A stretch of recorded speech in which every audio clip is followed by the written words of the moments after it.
Punishment in Kindergarten by Kamala Das. This is a poem prescribed by the Bangalore University for the first BSc students.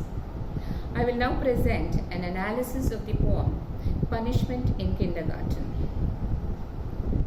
Students, Kamala Das, in her autobiography, reveals that the poem is based on her experience during a picnic to Victoria Gardens in Calcutta.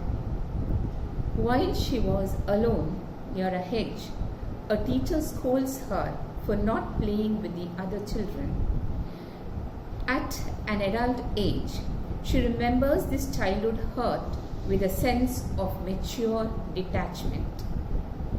In the first paragraph, Kamala Das talks about a blue-frocked woman, the teacher, who scolded the narrator for not playing with the other children.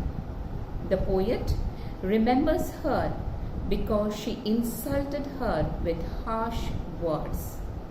The poet here uses a lot of symbols like blue-frocked woman for her teacher, throwing words at me like pots and pans, the honey-colored day of peace which was ruined by the harsh words of the teacher.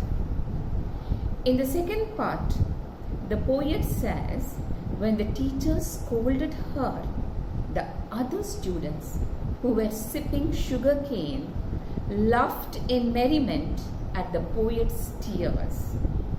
The ridiculing laughter of the schoolmates added to the hurt of the child.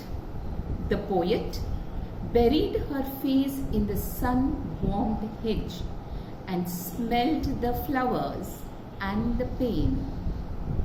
The delicate childhood is compared to the flowers, but by associating the flowers with pain, she conveys that this event shook her innocent childhood.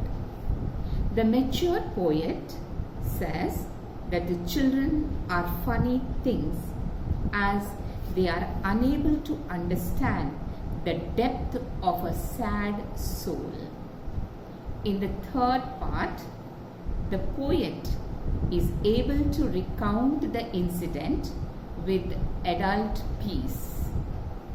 As the years have reduced the intensity and harshness of the hurtful incident, time and an adult point of view have healed the hurt.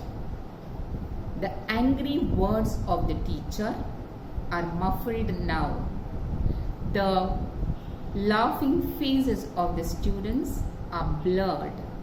The poet then uses metaphor and describes life as a journey with beloved halts and incidents. Beloved halts are the points of the poet's life as she grew up. The poet is now an adult and is able to look back on the pain of her childhood with peace. But it is quite clear that the memory has not faded away. The poem clearly brings out her helplessness in forgetting that event. Thank you.